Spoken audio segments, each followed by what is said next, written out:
Welcome back, everybody, to another episode of Gamewreckers and Slobberknockers. We're here today with Coach Nick Davis, the defensive coordinator at Rose-Hulman College. Coach, welcome. Thanks for having me. I'm excited to talk some football with you today. Coach has recently started a YouTube channel, Spread Defense, right? Yes, sir. I'll tell you, there's a lot of good stuff on there, guys. I will drop the link in the bottom of this for that. You make sure after you watch this or listen to it, you go check out Coach's YouTube channel, but it's definitely worth the time that you can watch it. I can tell you that. Coach, why don't you tell everybody a little bit about like your coaching experience, where you've been? Yeah, so I played college football at Monmouth College, a Division III school in Illinois, and then I went on to be a strength conditioning intern at the University of Michigan, and then I got a graduate assistantship at Ottawa University out in Kansas, an NAIA school. Coached D-line played D-line my whole career. Thought I was going to be this D-line coach. The DC there at Ottawa on the first day said, "You're not going to coach anything with the defensive line or the linebackers for the first year. You're helping me out with the secondary." So learned a bunch there, which I think has helped me in my career. And the second year, he actually let me coach some linebackers. And I interviewed for a job here at Rose-Hulman to coach the defensive line. And at the same time, their running backs coach left. And they called me up and asked me if I'd be interested in coaching running backs. They had two good candidates, I guess, and I said I'd get back to them, looked on their website, and the running back was an All-American. So I was like, I think I can coach this kid. So for the first 3 years here at Rose-Hulman, I coached offense, ended up becoming our special teams coordinator, and then our defensive coordinator left. And Coach Stogle had enough faith in me to move me over to defense. I became our defensive coordinator and coached our linebackers for the first 3 years, then defensive backs for the last 2 years, and then recently just moved over to D-line. Small staff, we're able to I want to put the young coaches in the best situations for them to be successful. So I'm moving over to the defensive line, and I'm excited to coach defensive line for the first time in my career. Man, that's awesome. You sound like you've had some great experiences. I mean, you've been at Division I with, Michigan. How was that experience? Even though you were with strength and conditioning, you're still with the program. Yeah, no, so that was a special experience because it was in the summer too. So they were doing on the field strength and conditioning type drills and stuff. So it was really awesome to be around those type of athletes. And it's, I think, helped me scout a little bit in terms of what a kid at the next level may look like, because I saw those kids run around and I saw them throw weight around. So that was a special experience for me in terms of just getting a real feel. And with the Division III side of things, I am our strength and conditioning coach. So I was getting real things that I'm going to use in the rest of my career as a college football coach at the small level. Absolutely. You've been at NAIA. You've coached on both sides of the ball. I was a defensive coordinator for a long time, and I swear I got a lot better as a defensive coordinator because of my time on the other side of the ball, because you understood what they look at and things like that. So how did being on the offensive side of the ball affect your defensive coordinating? Yeah, I think it helped me out tremendously because I got to really understand Brian White was our offensive coordinator when I first started here, and he coaches O-line at Hampton University, so Division I guy, had been at a bunch of Division Is as a graduate assistant. So I really learned the game of offense from a guy that had a really great understanding of it at the highest level possible in college, and from 3 different systems, from 3 coaching trees that were kind of all separate. And so I'm learning from this guy that's been exposed to all these concepts, and I'm thinking about in my back of my mind how I can defend that as a defensive coach.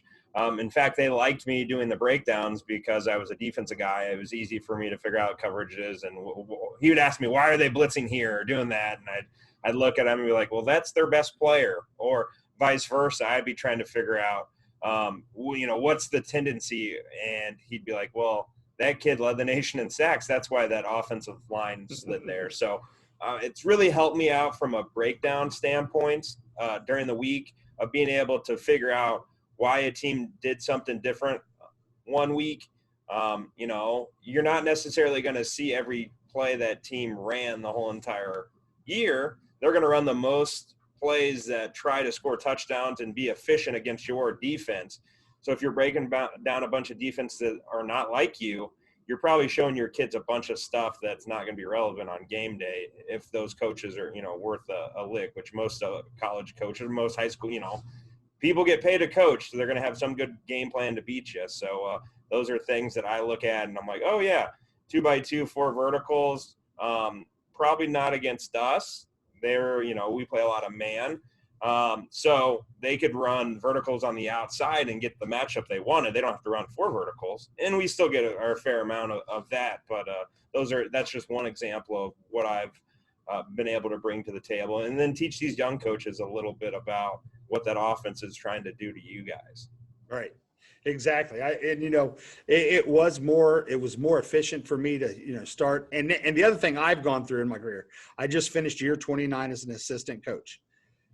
Just how we break film down is completely different now. We used to work all day on, Saturday, all day Sunday, and, we got chalkboards and we got cards and, we're making punch cards and trying to figure that stuff out.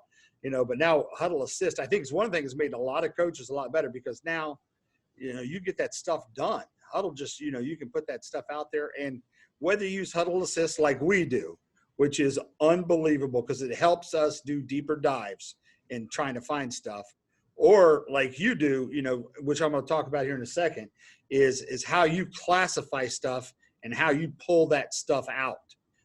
I thought, when I first look at an offense, I try to figure out who's their guy, where's the ball going through, what their favorite plays are, and I look at formation. So those are my top 3. That's where it gets started.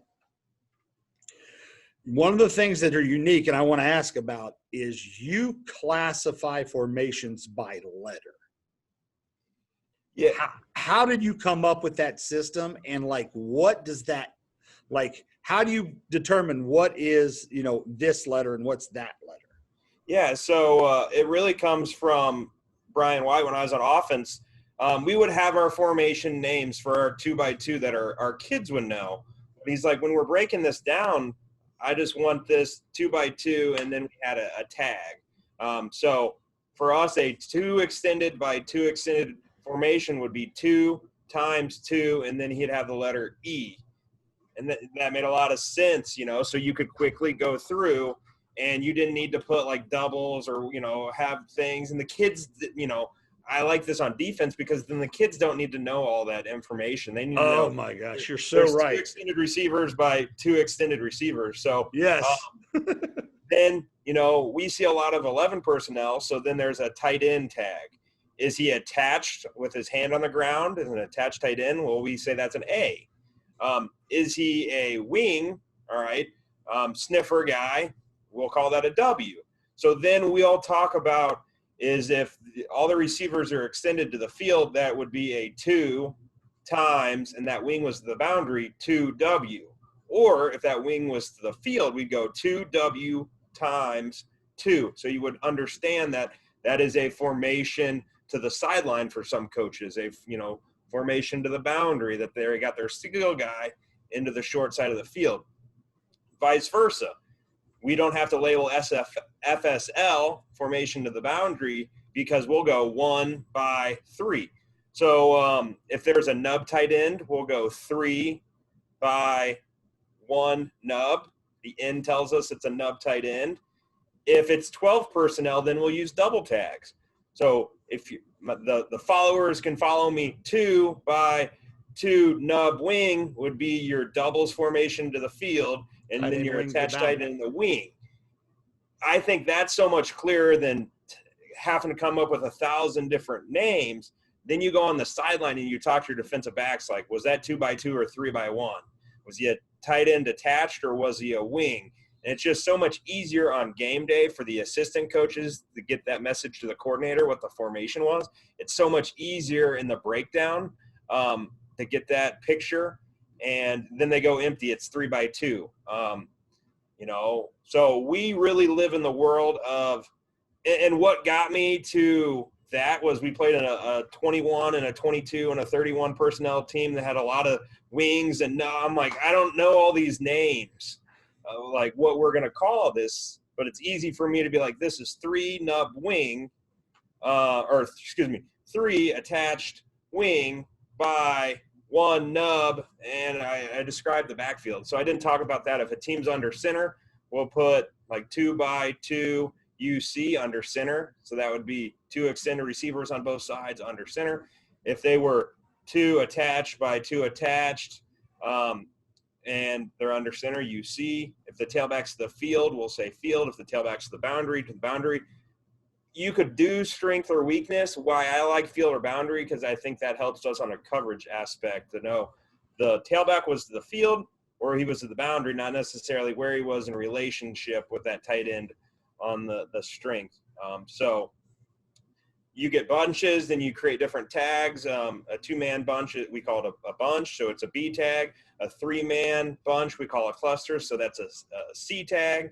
If you got a reduced receiver, we call that a tight. So it's able to, your DB guy can get through some different splits by the formation. He can go to all the 3 by 1 T and know that's a reduced formation to the boundary. Well, maybe you're getting the mesh and the wheel because the formation's told you guys some information. So that's kind of how we start the breakdown. It's the full picture. If they motion, then we just name whatever we use what our offense calls the motion, because I don't want to create different words. Like when you're talking to a young kid that's on the scout team, I'd rather be able to like, hey, run hoot, and he knows what hoot is, not be like, oh, you're supposed to run this motion, and he's like, I have no idea how it is, coach. Like to me, if I do some learning, it helps out on the end. So we'll take that whole picture, and my GA I think hates me, but we take that whole picture and then I break it down to let me have that picture without the tailback involved, because I think some shotgun teams, they're good coaches, they try to mess with their tendencies. So they may be 2 by 2, tailback to the field, tailback to the boundary, running the same exact plays, and that skews your report. So I take the tailback out of it. Then we've taken that tailback and we put him in his own column. And what we've noticed there is maybe you get drop back packs when the tailback is the boundary, and you get strong run when the tailback's to the field or same side. So we've taken the whole formation and we're literally the tailback's to the field in shotgun, he's to the boundary, or I formation, or, obviously you're playing an under center team. You don't have to do a ton of those things. So then we'll take the last thing we kind of do, but it's all easy. Once you got that first column in, it's literally being, oh, let me just copy paste on huddle. So the last thing we'll do, especially we like this for 11 personnel teams, is what was that formation type? So are they an 11 personnel team that half the time they're attached, or excuse me, a third of the time they're attached, third of the time they're in a wing, a third of the time they're extended? So we'll just put simply that's an extended formation type, that's a wing extended type, a formation type, that's an attached, and you'll find some tendencies there.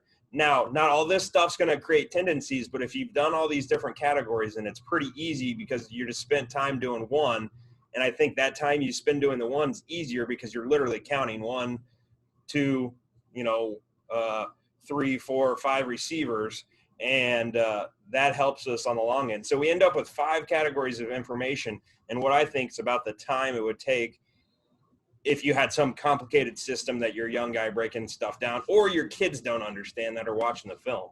So that's just simply how we do it, and it's helped us. But you'll find, 4 of them may not work for you that week, but one of those actually is a huge tell into what an offense is doing.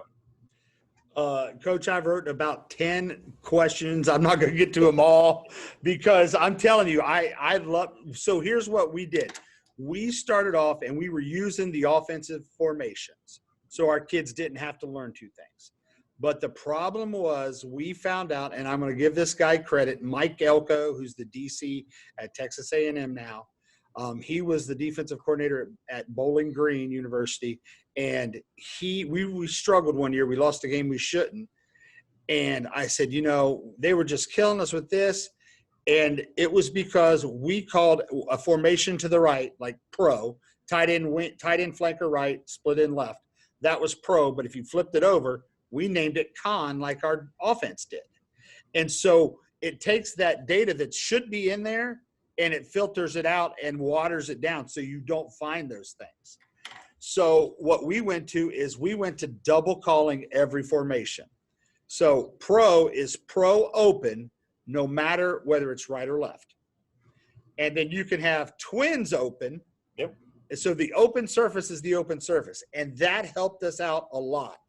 But the kids had to learn our terminology, and it hasn't been the same for our offenses. And so that does cause a problem. I really like this number count thing. And the kids, what I learned is the kids play Madden or NCAA, and it's called a different, tray open means something different on NCAA than what your terminology is. So exactly. That is exactly right. Okay, so now when I saw your video, I remember the E. And so that E was extended. Is that only the 2x2 formations, or does that, when you see E, it counts everything where the formations are expanded?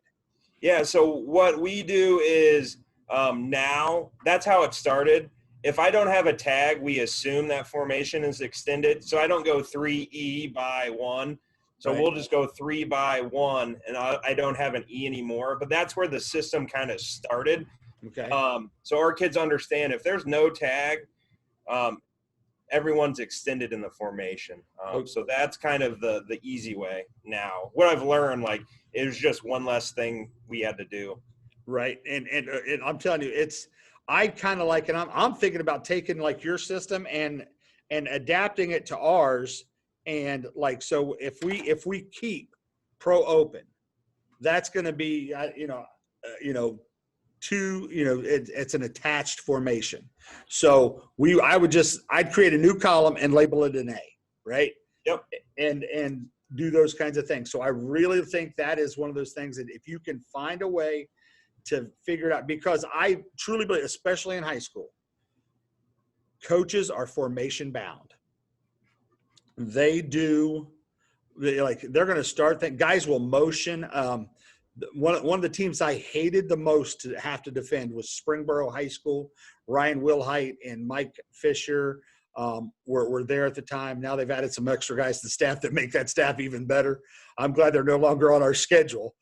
But they had so much window dressing that it took us a while to figure out, hey, they're starting in this, but they're ending here, and that's the surface that they attack. So whether it's tight end wing, he'd start off in tray, and this guy would motion in, and they would end up with tight end wing, but there's still a receiver out there so they can control your corner. Yep. But they'd come out and line up in tight end wing. So I think there's some really good stuff in that's going to be really helpful for me, and I hope some of my listeners here can take advantage of it. One of the things we look at, Coach, is we look at the depth of the tailback. How much of that do you put emphasis on? Yeah, so we break down our staff. We have an expert pre-snap every week before the ball snap. He does formation, down and distance, all that stuff. And then we have 3 assistant coaches on our staff, or 3 coaches, including me, that do a breakdown. One coach does all the skill guys stuff on the passing game. I do all the pass pro. And then our linebackers coach does all the run game.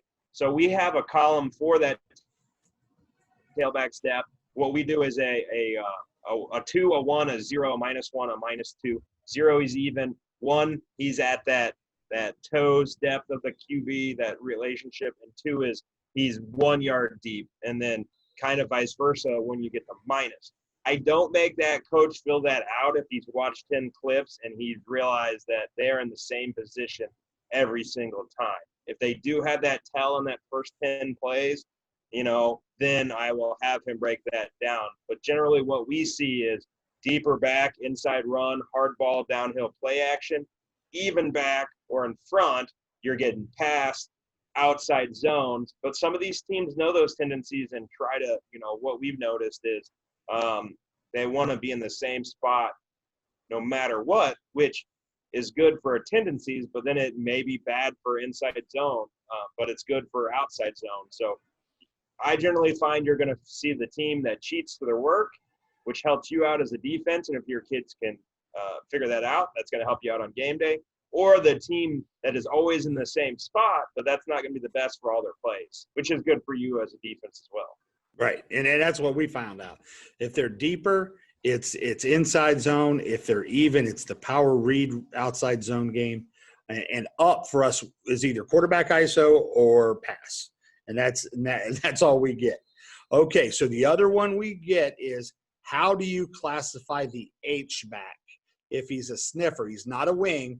If he's in that guard tackle gap, the guard center gap, how do you classify him in your breakdown? Yeah, so we call him here at our school on offense the Y. So defensively, we use the same terminology just so it's the same. So what we talk about is we have a column for that as well. So if we were 2x2 wing, we'll have a coach, he'll look at, 10 plays on the wing. Again, we have it's kind of the same system. Now this system is it's OT, he's outside the tackle. He's IT, he's inside the tackle. He's OG, he's outside the guard in that relationship, like a 3 technique. And I think you could even use techniques if your kids understand that, 3, 4, 5, Right. that sort of stuff. So we will look at that. Again, I'm not going to have that coach fill that column out if that guy is always outside the tackle in a 5 technique. We're not going to mess with that. Right. But again, like I said with the tailback, you're going to find the team that cheats to their work, good for you, and then you're going to find the team that's always in the same spot, still good for you, because being outside the tackle is not going to be great on a down block on power if you're running power that way, or if he's trying to cross the formation. So again, there's 2 methods.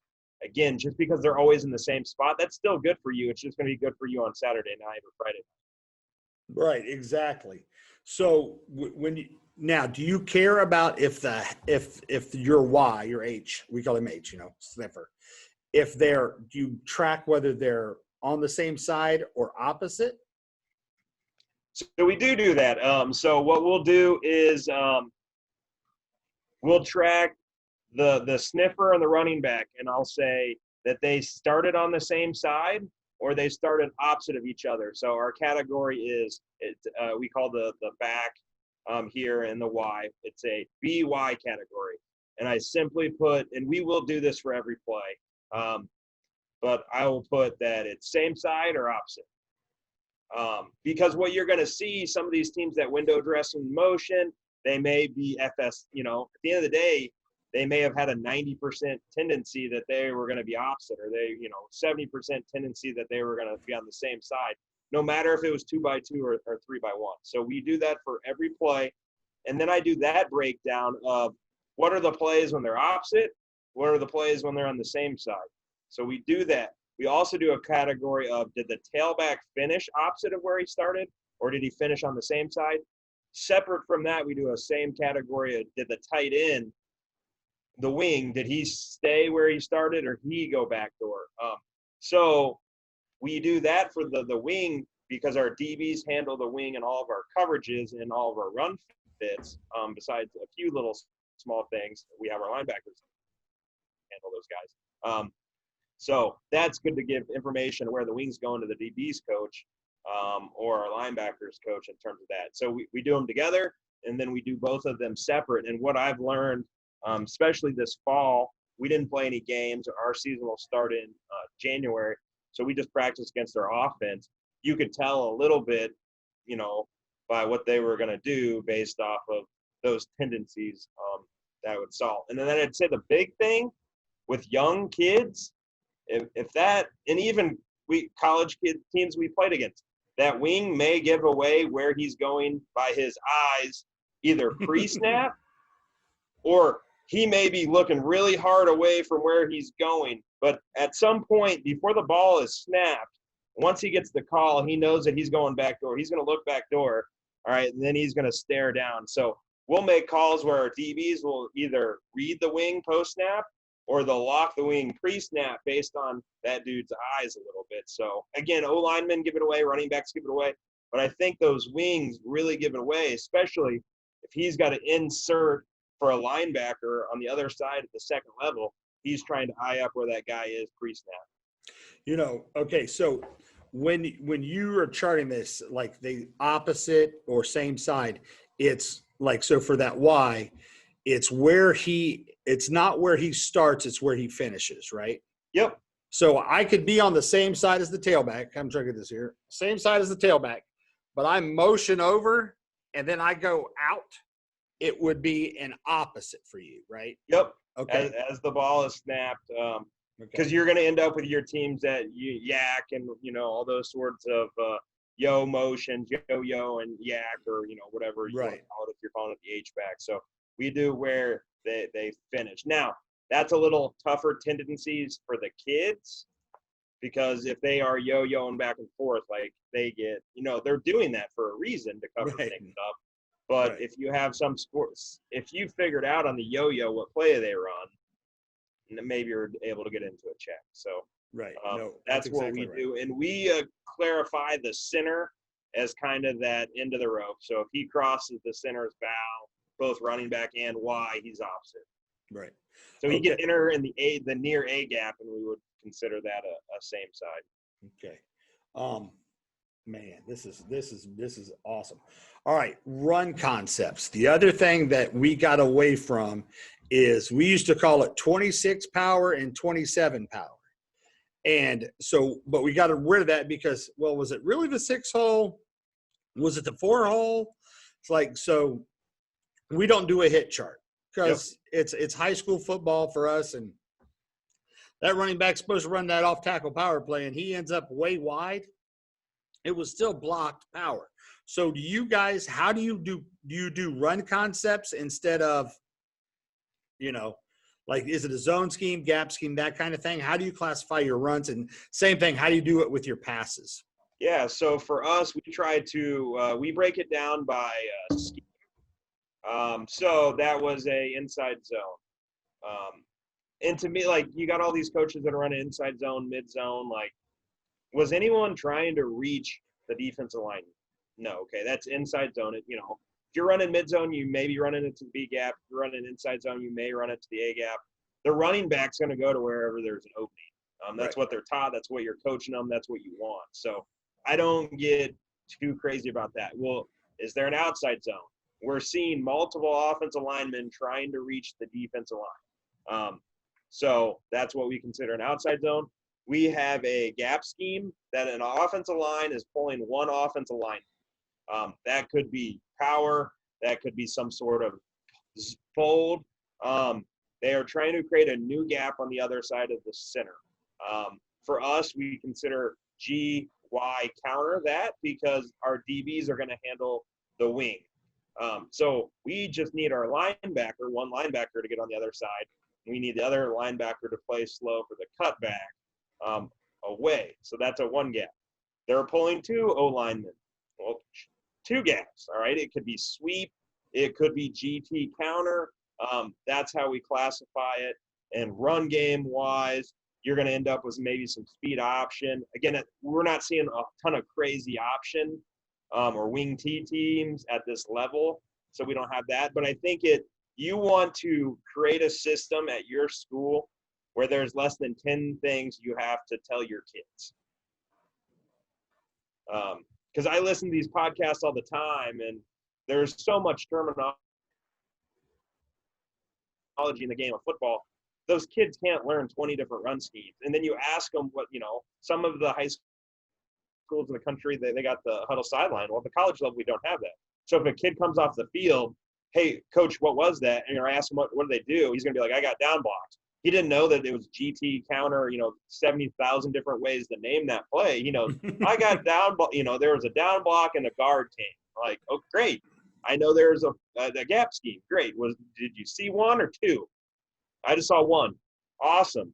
And especially the coaches in the box, it just makes things easier when your whole program is on the same wavelength, your coaches and your kids. Hey, and we'll teach them, hey, there is 5 to 7 things an offense can do run-wise to a scheme. Because then you look, and we still do the 70, different ways you can run inside zone. So I want that as a coordinator. because it may affect my call. And I do that myself. But at the end of the day, our kids need to they run inside zone, they run outside zone, and they may pull a guard this week. And we teach them those 3 schemes. And then we'll walk through it with our kids. These are these schemes. On the pass side of things, we do drop back pass, quick game, sprint out, boot. They're pulling, and we even call it the same. We say it's a gap pass. So it's the same terminology. We will do shot, like it's a 7-man protection shot play. So there's about 8 to 9 different things we consider a pass concept scheme, because that's ultimately what I think you want to do is you look at that film and you want to see this offensive coordinator is going to run 75% drop back pass, 10% outside zone, and now, the remaining stuff is fluff across the board. Well, you should prepare for drop back pass, and you should, prepare if they are going to run for outside zone, versus all this data gets diluted because you guys did a great job breaking down everything they did, if it was right, left, what the concept was across the board. And you're looking at the data and you're like, it's all one hitters. Well, at the end of the day, it's not. So then for all the DBs coaches that are probably mad at me right now, what we'll do is we'll break down what that concept was to the field and what that concept was to the boundary. So now we can discuss on what's our coverage to the field, what should that be like, and what our coverage to the boundary. And we even put that into buckets too, where there's only 10 things an offense can do to you. Because at the end of the day, slot, fade, and hitch, and corner, and hitch, and slot, fade, and a 5-yard angle, those are all the same things. Like, that team may run all those, and it's diluting your data. And there may be a kid that MA'd. At the end of the day, you need to teach your defensive guys where that offense is ending up and where they should end up. Right. That's one of those things that we struggled with. I've tried naming formation, like routes, we went PCO, post curl out. So we tried to give them a letter, and it didn't work. A guy that's another guy I talked to, they just take the pass routes they run. I don't know how they get it done, but they just work those things over and over and over again against every coverage that they're going to run that week. So I think it helps having concepts, but it's a lot of it is what you also said, terminology. Everybody's got to kind of get on the same ship about terminology, because I can't call something one thing and you tell the kid something else, and the DC call it a third thing, but we're all saying the same things. We're all talking about the same things, but getting it named the right ways. How much time, now that you're a D-line guy, it's going to be really important. Pass pro. So I assume you're going to have a limited number, slide, man, and man is, I guess, is big on big. So how do you break down your pass pros? Yep. So yeah, you've obviously learned enough about me that we're going to try to put it in small buckets to create, some larger tendencies that we're going to be able to go after. So to me, there's 3 main drop back pass pros. There is a man pro, big on big. Everybody's got a man they're responsible for. There is a zone principle. Everyone, and a lot of people call this slide, but again, I want to make it easier now. Hey, they can run the ball with a zone principle. They can pass the ball with a zone principle. Everyone is responsible for a zone. That could be 5-man, that could be 6-man, that could be 7-man. We're going to figure out that sort of stuff later. And then there is combo. They're running half man and half zone protection. There is the key, because the man protection, you're going to have no tendency. They're playing man. At that point, if they're running man protection, then you want to exploit the matchup. If they're running a zone protection or a combo, then you want to exploit, whether you want to exploit the zone side, all right, which a lot of line coaches are going to tell you is impossible, but I got a bunch of flips to show you that it can happen, or you want to exploit the man side of the protection. So once I figured out, hey, there's man, there's zone, there's combo. Then I want to go and figure out what's their reason. Is it a right-left tendency? Maybe their right offensive linemen are great. They're going D1 schools, and their left side stinks, so they want to put their right side guys in man. Is it a field boundary tendency based on what they think your pressure is? Or, is it a always to a certain technique? They love to man the 2-eye, and they love to zone to 3 technique because that guy's got a 2-way go, or vice versa. Is it tied into the tailback? Do they want to put the tailback in the best situation for his route? I've found that those guys are a little bit harder to figure out, or they're easier to figure out, because the man side's always to the tailback. Great, that's a huge tendency. So those are kind of areas I'll look at. I'll look at right, left, field boundary. I'll look at, is it to a 3 or a 2-eye if you're a 4-down team? And then I'm going to look, is it away or to the tailback? I look at all 4 of those categories separate, and then I pick the highest tendency, and that's what I'm going to roll with that week in terms of my plan on how I want to attack it. And then we start to create matchup. If they're just big on big, man, it's easy. I don't need to break down all that stuff. I got to create matchups, or I got to have good players. Right. That's always helpful, having good players. Well, hey, one of the other things I forgot to write when you were talking down tendencies. Okay, is it inside zone or is it duo? How do you tell the difference? That's the big thing. Inside zone, duo. To me, it doesn't matter. Everyone's getting blocked. If you are reading guards, I think you gotta have a tendency, because you start looking at inside zone and your defense reads guards, and all those runs are ending up, because you're aggressive, all those runs are ending up same side. Well, then you figured out that's a duo play, because they're reading your linebackers. If they do both, maybe you're figuring out, again, it's a breakdown thing. If you're reading the tailback, again, there's rhyme and reasons for both, and we've done both, and we do both within a season. We have different modes to get into based on what we're doing. You're going to always end up with the tailback. So duo may hit front side because that linebacker is always even with that tailback, so that tailback hits it on the front side. So I think that's hard from a breakdown standpoint unless you are tracking where that tailback is. But I think it's important to realize what your tendency is as a defense. Are you going to play gaps, and are those linebackers going to fast? Well, it's going to cut back. You better get a safety there all night long, or you're going to be in trouble.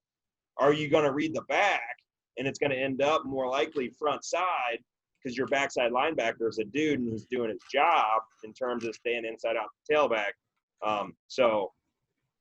Okay. I mean, it makes sense. Makes sense. All right. So scouting. How much self-scouting do you do of yourself? Yeah, so what we'll do, and we're somewhat unique in our league, is we're a 3-3-5 stack personnel, but we'll be 50% 4 down, 50% odd spacing type looks, whether it's 3, 4, 5, 6 down, it doesn't matter. We can kind of get a way to get to it all. I do want to self-scout, but I have to really dumb down our self-scout, because at the end of the day, an offense may be doing what I'm doing. They don't necessarily want to know that the Bob is always blitzing the C gap. They may just say that the linebacker is blitzing the C, and people may not matter to them. When I call a play, people matter to me. So I think there's 2 rules of thought out there. The offense is breaking me down, and people matter to them. Where's number 8 at? Where's 8 go? C gap, B gap. Or number 8 doesn't matter. It's a field backer. It's a middle backer. It's a boundary backer. Well, for us, we can get our boundary backer to the field. We can get him wherever. So I try to do a breakdown of simple, like, 'cause we already have the calls in the film of what we're doing personnel-wise, and then a generic of this is a 3 down front, and we brought 1 linebacker to the B gap. So I kind of have both of those things.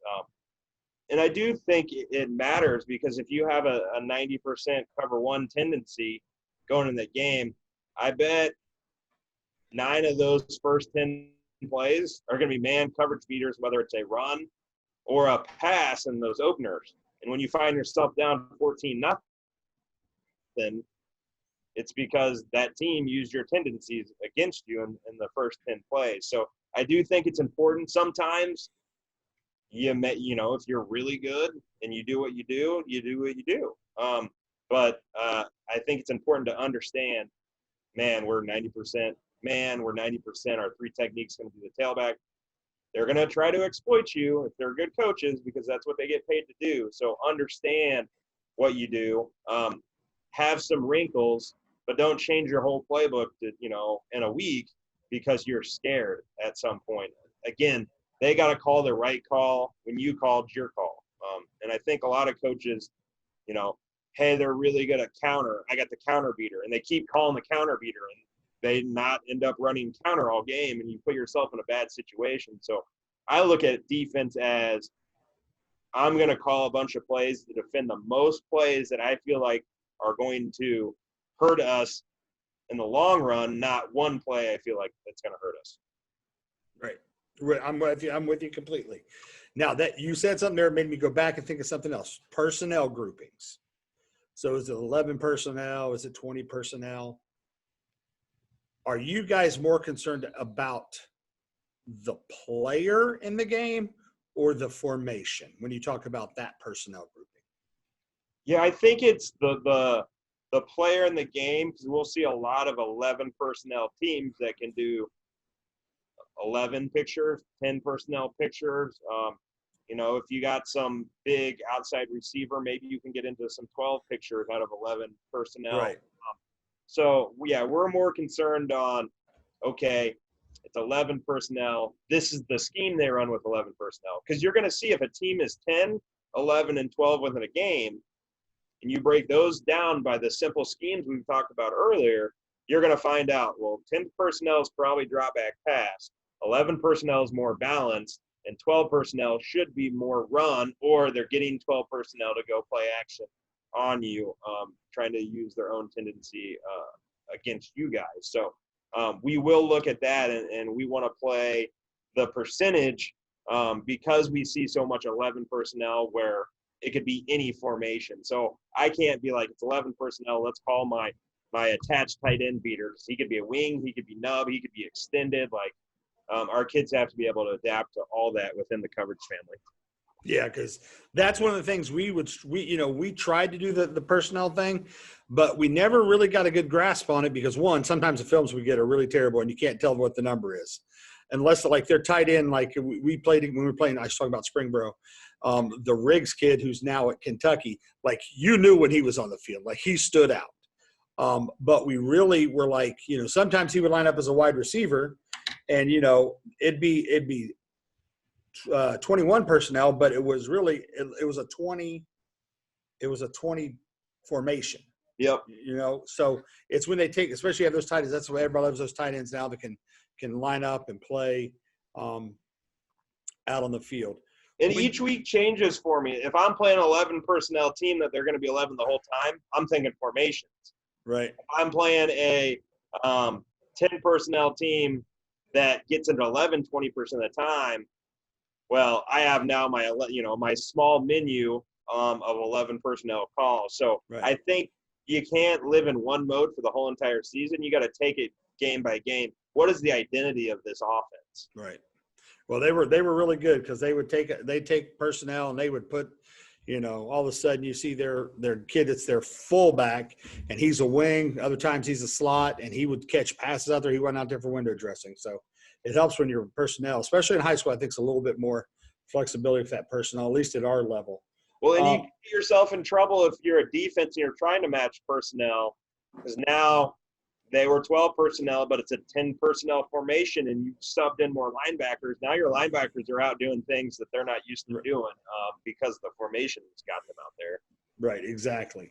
So, Manny, I should have wrote that question. I had another question there and it slipped my mind. It's okay. I might think of it later and email you. So, all right, Coach. Hey, it's that time of the show We're going to talk about our Gamewreckers and Slobberknockers. So Gamewrecker, who's the best Gamewrecker that you ever coached? Yeah, so this is kind of cool. Mike Riley in 2017, he's from the Chicago suburbs. He led our team in sacks, and he actually led the whole entire country in sacks. We were second in the country in sacks that year as a team. I think he had 17 and a half or 18 and a half sacks. I'm not even sure. But he was a game wrecker, and it was really cool because the year before, he didn't even lead our team in sacks, and that senior returned for his senior year. And that kid, Kalen Garner, he was a game wrecker, and we had them both on the same side. So I think we have co-game wreckers. Kalen was an awesome player, and he could create for himself. And Mike Riley, a lot of the times, he played really super hard. So Mike Riley, he was our 3 technique that could be a 5, a hybrid guy. We play him at 2I. And Kalen was our boundary linebacker. We'd rush most of the time. So if Kalen missed the sack, Mike Riley ended up on top of that pile. So there was probably, I would say, 5 or 6 sacks because Kalen missed them. But both of those guys being able to put on the same side, and if you can figure out where their man protection side of the pass pro is, they wrecked a lot of games, I think, in their 4 years. Awesome. All right. Now, you said you got video of this one, so we're going to be the first. A video of the biggest slobber knocker hit you've ever seen. Yeah, so can you see it, Coach? There you go. All right, so this kid right here, Matt Mahalik, defensive end, and he actually played in the same years as actually the 2 kids I talked about. But this was 2016, and takes the quarterback's helmet off. We'll get to here, but we were in our tight front 4I 0 4I. This kid's pretty lazy. He looks like to be head up, but we were going to bring a single linebacker, and we thought we were going to get a combo protection where this was the zone side and this is the man side of the protection. We were doing that all to free up 18 one-on-one with the tailback, and 91 comes around here with the rip, the old-fashioned rip, and then maybe the helmet wasn't on tight, but knocking the helmet off, and it was actually pretty funny. This kid brings it back to the quarterback, but on Twitter, one of their high school kids announcing the game was like, "Oh my God, I think the quarterback may be dead." So it was pretty funny in terms of that. So that's what I had. No, that's awesome. That's for a first video one. Hey, we'll take that all day long, Coach. All day long. All right, so we finish up with the rapid fire questions. 5 questions. Some football, some not. All right, ready? And punt. No punting. No punting. We're like the kids playing Madden. We're going for it on 4th and 24. All right, best current pro defensive coordinator.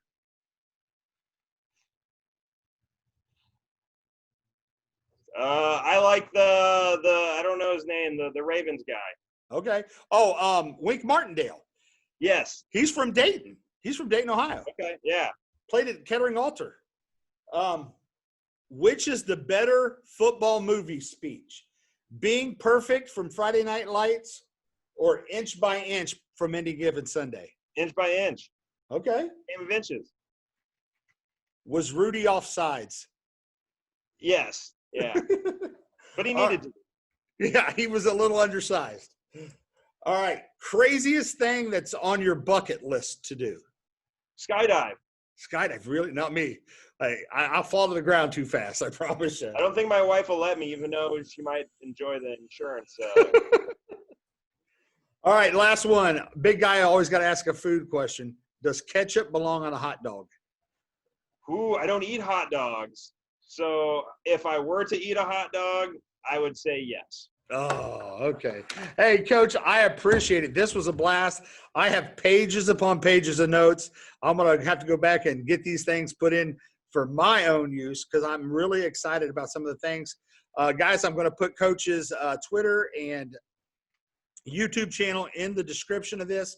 Make sure you check it out because I'm telling you what, you're going to learn a lot and you can get in contact with him when you're done. Coach, I appreciate you. Thanks for having me. And anyone has any questions, let me know. And hopefully everyone stays safe out there and gets better this offseason. Absolutely. Hey, guys, thanks for tuning in to another episode of Gamewreckers and Slobberknockers. We'll catch you next week.